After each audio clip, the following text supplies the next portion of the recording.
Olá pessoal, bem-vindos a mais uma aula e hoje vamos falar de pré-história.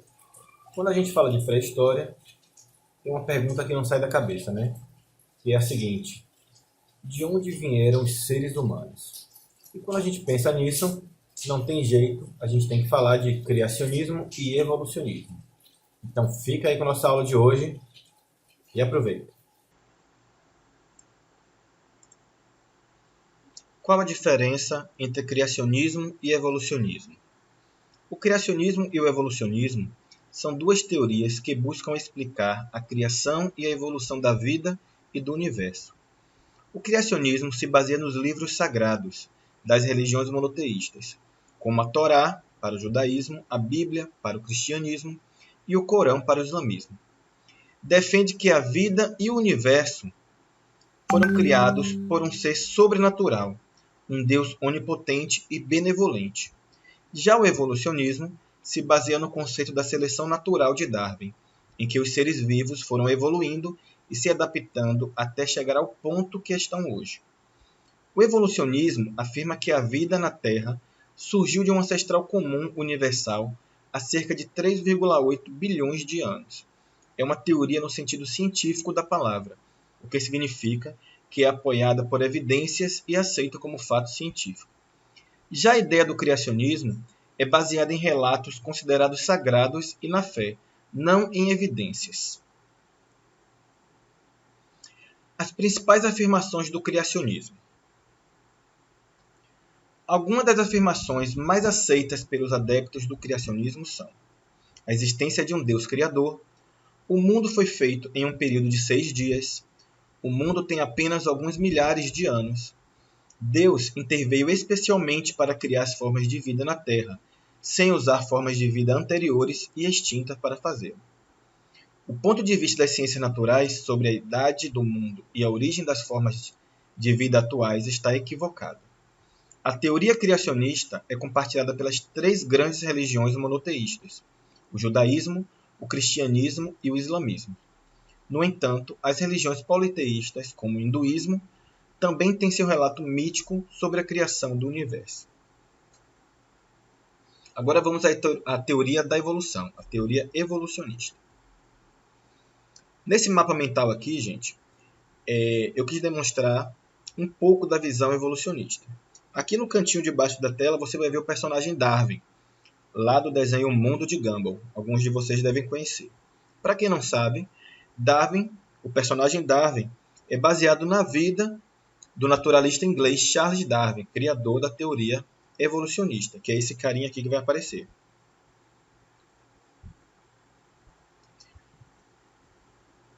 O evolucionismo ele pode ser de duas formas. Tem 2 conceitos aqui: o evolucionismo teístico e o evolucionismo ateístico, ou seja, o evolucionismo para os que acreditam em Deus e para aqueles que não acreditam. Vamos começar pelo evolucionismo teístico. Há correntes que tentam conciliar a visão criacionista com a evolucionista. Uma delas é o evolucionismo teísta, que defende a existência de um Deus criador. O relato bíblico deve ser encarado como alegórico. O mundo desenvolveu-se durante um período de tempo mais longo do que 6 dias. O mundo tem muito mais que alguns milhares de anos. Deus usou formas de vida anteriores e extintas para produzir as formas de vida que vemos hoje. O ponto de vista majoritário nas ciências naturais sobre a idade do mundo e a origem das formas de vida atuais está correto. Agora o evolucionismo ateísta. Por sua parte, quem é ateu procura defender outro ponto de vista.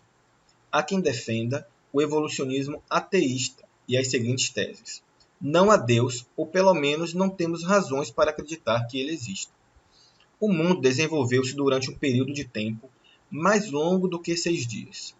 O mundo tem cerca de 4,5 bilhões de anos. As formas de vida que vemos hoje surgiram de formas de vida anteriores e extintas. O ponto de vista nas ciências naturais sobre a idade do mundo e a origem das formas de vida atuais está correto.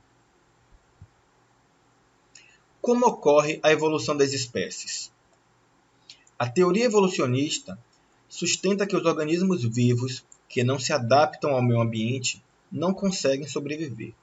Variações genéticas são introduzidas em espécies através de mutações aleatórias de DNA, que se manifestam nas características físicas dos organismos vivos.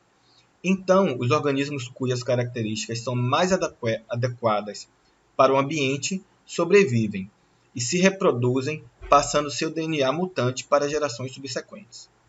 À medida que os organismos sobrevivem, se reproduzem e esse processo se repete ao longo de várias gerações.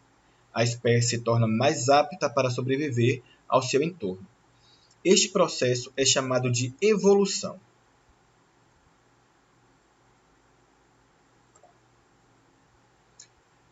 Vamos às evidências do evolucionismo. A evolução é baseada em evidências de registros fósseis, nas semelhanças entre as formas de vida, na distribuição geográfica, nas alterações registradas nas espécies. Desde a década de 1920, por exemplo, foram encontrados centenas de fósseis de criaturas nos estágios intermediários entre primatas e humanos. Os registros fósseis, em geral, sugerem que organismos multicelulares só aparecem após os unicelulares e que animais complexos foram precedidos por outros mais simples.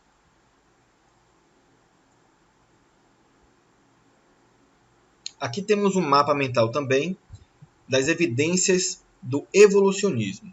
Aqui você pode pausar o vídeo e dar uma olhada melhor no mapa, e se você quiser, como sugestão, pode colocá-lo também no seu caderno.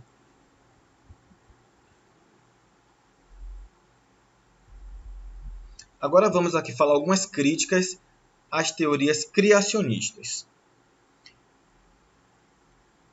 Para ser denominado científico, um método de investigação deve ser baseado em evidências empíricas e mensuráveis, sujeitas a princípios específicos de raciocínio.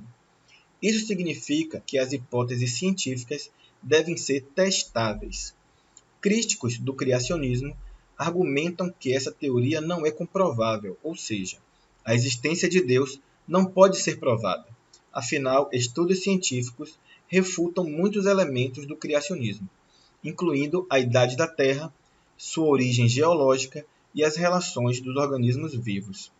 A antropologia, geologia e ciência planetária revelam que a Terra tem aproximadamente 4,5 bilhões de anos, contestando as reivindicações criacionistas de que a Terra foi criada há cerca de 6.000 anos.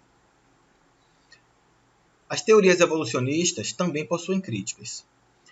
Por sua vez, muitos criacionistas argumentam que a evolução é uma teoria e não um fato, e, portanto, deve ser ensinada como tal. No entanto, isto se baseia em um entendimento equivocado do uso do termo teoria. Cientificamente, teoria não significa possibilidade, mas sim um princípio geral, cientificamente aceitável para explicar fenômenos. Então, galera, ficamos por aqui hoje e nos vemos na próxima aula. Um cheiro do professor Digão.